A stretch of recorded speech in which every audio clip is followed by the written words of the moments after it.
లోపల గాయం కనబడలా, ఎండిపోయింది పైన.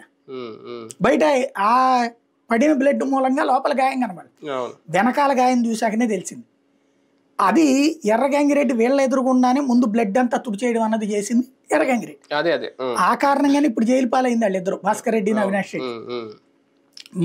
వీళ్ళు చేసిన తప్పుడు పని అలా ఎర్రగంగిరెడ్డి చేయించాడని తెలుసు, దేవినేని శివశంకర్ రెడ్డి దాని వెనకాల ఉన్నాడని తెలుసు.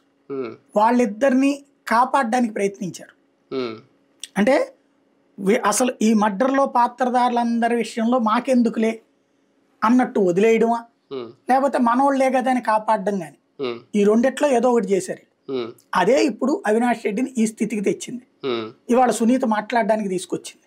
ఇన్ని రోజులు సైలెంట్ గా ఉండి ఇప్పుడు అవినాష్ రెడ్డి మాట్లాడడం అంటే జగన్ ఏమన్నా చెప్పుంటారా, ఆయన బయటకు వచ్చాడు? ఇప్పటికి కూడా అతను మాట్లాడుతుంది ఏముందండి, అక్కడ అవినాష్ రెడ్డి గురించి వాళ్ళ ఏరియాలో వాళ్ళు అంటారు, ఈ నిజంగా ఈ అమ్మాయి అన్నట్టు అమూల్ బేబీ అనేది లండన్ లో చదువుకున్నాడు, వచ్చాడు, లోక జ్ఞానం తక్కువ అతను. అంటే అంత పొలిటికల్ కౌంటర్లు అయితే అతను ఫ్రమ్ ద బిగినింగ్ అంతే.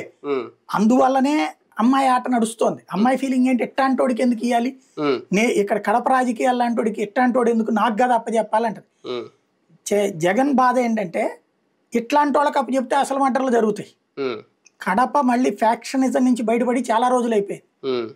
చిన్న వాటికే కూడా కొట్టేసుకునేటటువంటి వ్యవహారాల నుంచి కంట్రోల్లోకి తెచ్చారు. ఇప్పుడు కొన్ని గందరగోళ ఏరియాలు ఉంటాయి, వాటిని గబక్కన కంట్రోల్ చేయలేరు. ఫ్యాక్షనిజం అనేది రాష్ట్రంలో కంట్రోల్ చేసినోడు ఎవడన్నా ఉంటే రాజశేఖర రెడ్డి మొట్టమొదట.